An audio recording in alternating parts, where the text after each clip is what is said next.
বাস্তবে ওর উপর যে আক্রমণটা হয়েছে এটা আমার মনে হলো আক্রমণটা খুবই উদ্দেশ্যমূলক।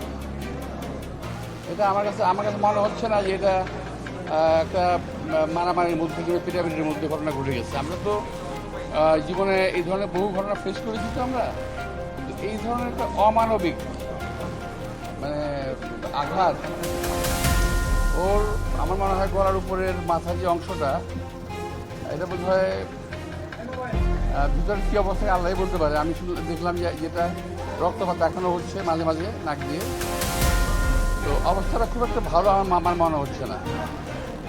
তো আমি আশা করব যে এই ঘটনার একটা সুষ্ঠু তদন্ত হওয়া উচিত এবং যদি উদ্দেশ্যমূলক হয়ে থাকে কী উদ্দেশ্যে তা কারা কেন করলো সেটা বের করা দরকার এবং তার একটা